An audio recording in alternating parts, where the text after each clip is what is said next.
Salam sejahtera bagi kita semuanya, Bapak Ibu yang dikasihi Tuhan. Saat ini kita akan mendengarkan kebenaran firman Tuhan. Mari kita berdoa.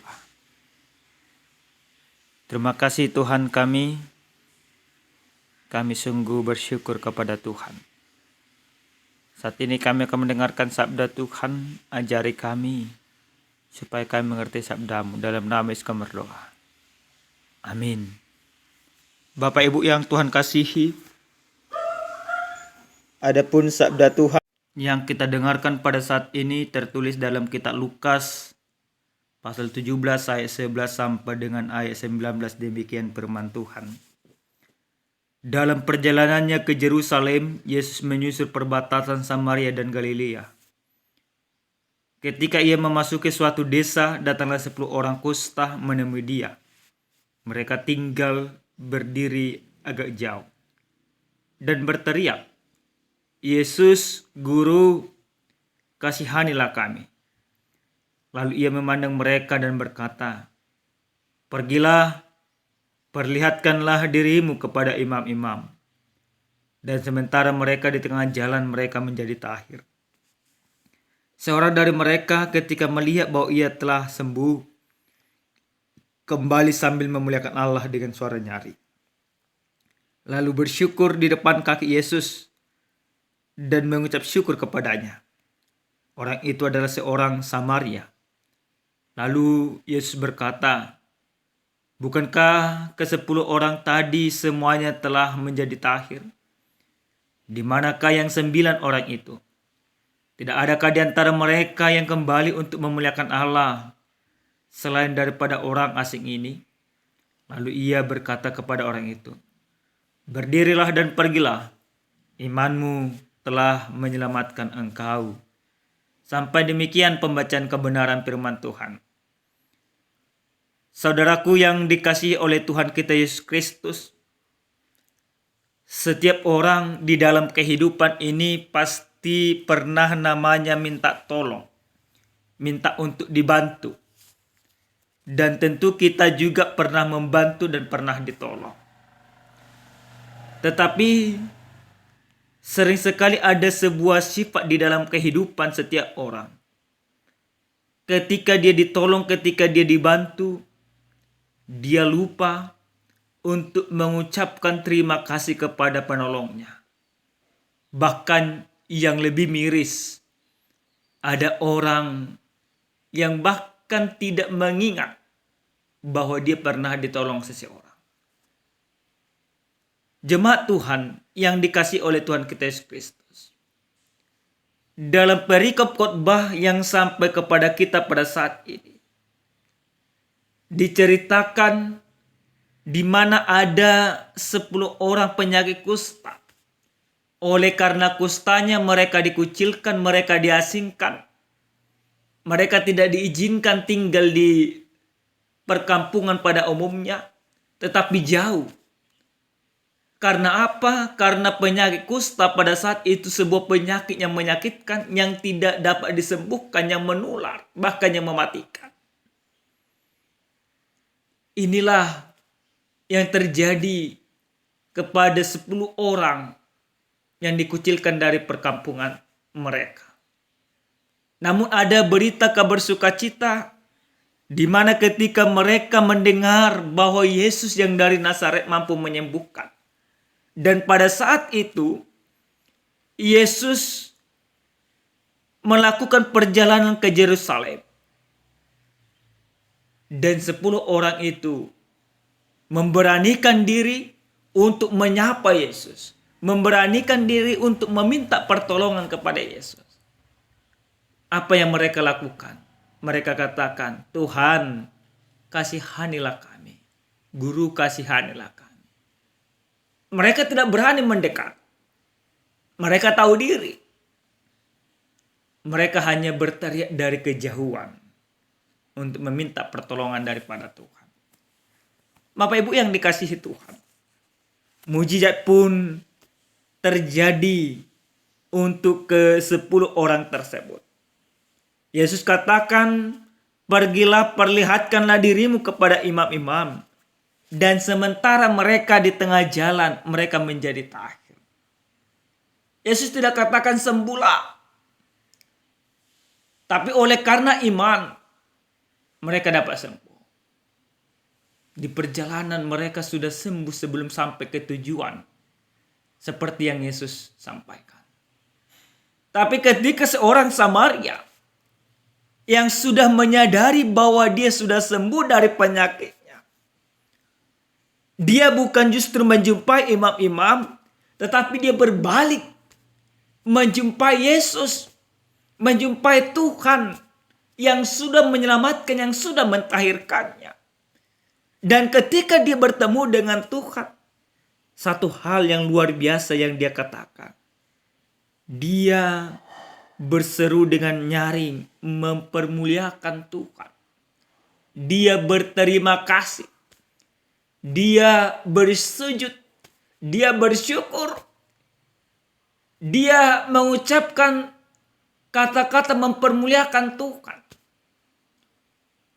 Walaupun notabene-nya dia sering sekali dicap sebagai orang Samaria. Orang yang tidak bertuhan. Orang yang tidak percaya kepada kebenaran. Orang yang pasti dihukum oleh Tuhan. Kata orang-orang Yahudi. Tetapi dia kembali dan bersyukur kepada Tuhan. Pertanyaan yang diucapkan oleh Yesus.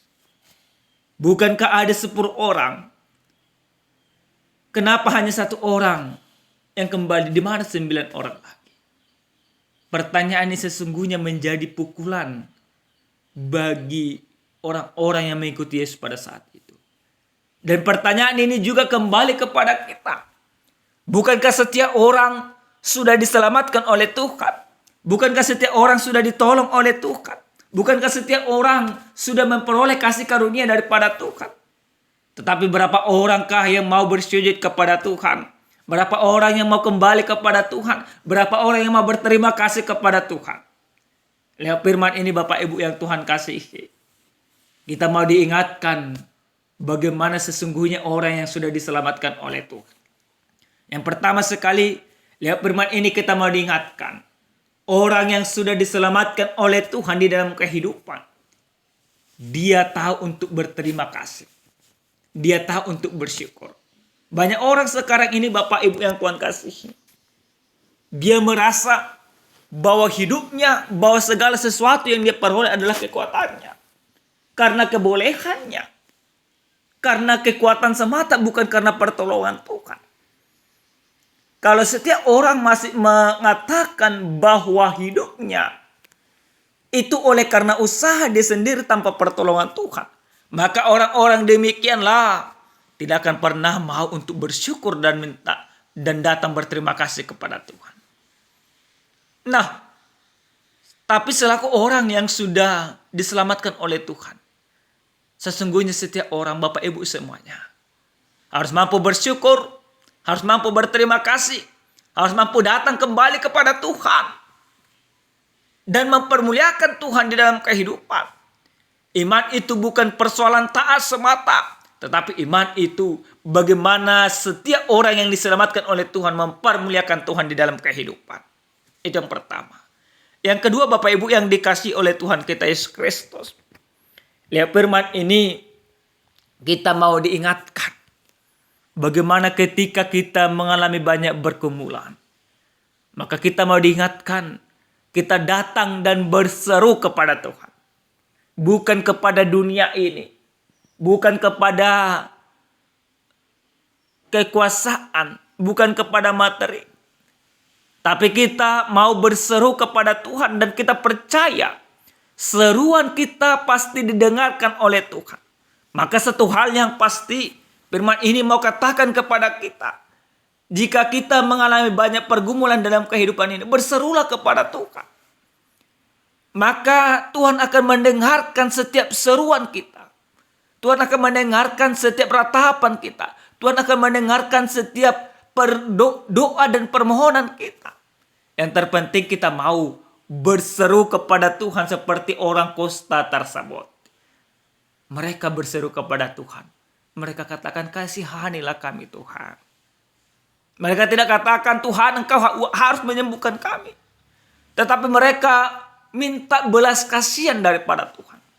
Bapak Ibu yang Tuhan kasihi, ini mau mengajarkan kepada kita bahwa orang kusta itu yang mereka inginkan belas kasihan Tuhan. Maka kita juga demikian Bapak Ibu yang Tuhan kasihi. Kita hidup dari belas kasihan Tuhan. Kita hidup dari pertolongan Tuhan. Maka kita harus berseru sepenuhnya hanya kepada Tuhan semata. Yang ketiga Bapak Ibu yang Tuhan kasihi. Lihat firman ini, kita mau diingatkan seberapa banyak kita mau kembali kepada Tuhan. Kita melihat zaman-zaman akhir ini ada banyak tantangan dan rintangan. Dan kita sering sekali meminta petunjuk daripada Tuhan. Nah, Bapak Ibu yang Tuhan kasihi, lewat firman ini yang diingatkan oleh Tuhan kepada kita, bahwa kita orang yang percaya harus kembali kepada Tuhan. Mungkin kita selama ini sudah terlena. Mungkin selama ini kita sudah berpaling. Mungkin selama ini kita sudah lari jalan. Ada banyak berkat, ada banyak sukacita, ada banyak yang kita terima dalam kehidupan. Dan sering sekali ini membuat kita jauh daripada Tuhan. Tapi akhir zaman ini, di zaman akhir ini, kita diingatkan oleh Tuhan untuk kembali kepada Tuhan. Sudah seharusnya Bapak Ibu semuanya kembali kepada Tuhan. Kembali mempersembahkan hati, mempersembahkan pikiran, mempersembahkan kekuatan hanya kepada Tuhan. Mari Bapak Ibu semuanya yang sudah salah arah, mari untuk kembali kepada Tuhan. Di tengah-tengah rumah tangga, sering sekali seorang ayah kepala rumah tangga, dia sudah terlena. Dia tidak mau lagi kebaktian, dia tidak mau lagi bersekutu, dia tidak mau lagi ke gereja. Maka para kaum ibu harus mengingatkan mereka untuk kembali berseru kepada Tuhan. Untuk kembali ke jalan Tuhan. Untuk kembali mempermuliakan Tuhan di dalam kehidupan. Ingatlah Bapak Ibu yang Tuhan kasihi. Segala sesuatu yang ada pada kita, itu hanya titipan Tuhan. Yang Tuhan inginkan dari kita adalah bagaimana hati dan pikiran kita mau kembali kepada Tuhan.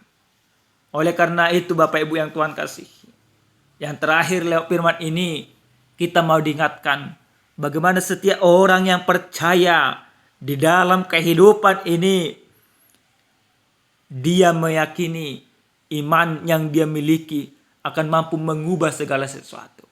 Maka iman itu iman yang harus bekerja. Iman itu iman yang harus mau berbuat. Iman itu iman yang harus mempermuliakan Tuhan di dalam setiap kehidupan.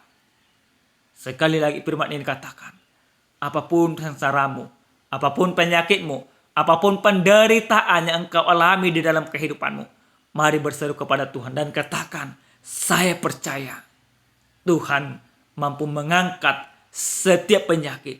Dengan bilur-bilur Tuhan, aku disembuhkan dan aku percaya akan hal itu. Amin. Kita bersatu dalam doa.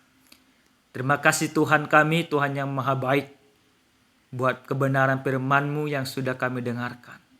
Biarlah kiranya Bapa, kami melakukan firman-Mu sesuai dengan kehendak Tuhan. Iman kami akan menjadi penyelamat bagi kami. Iman kami akan memberikan sukacita yang luar biasa kepada kami. Terima kasih buat setiap berkat Tuhan yang sudah nyata. Dalam nama Yesus, kami berdoa dan bersyukur kepada Tuhan. Amin. Shalom, salam sehat, Tuhan memberkati.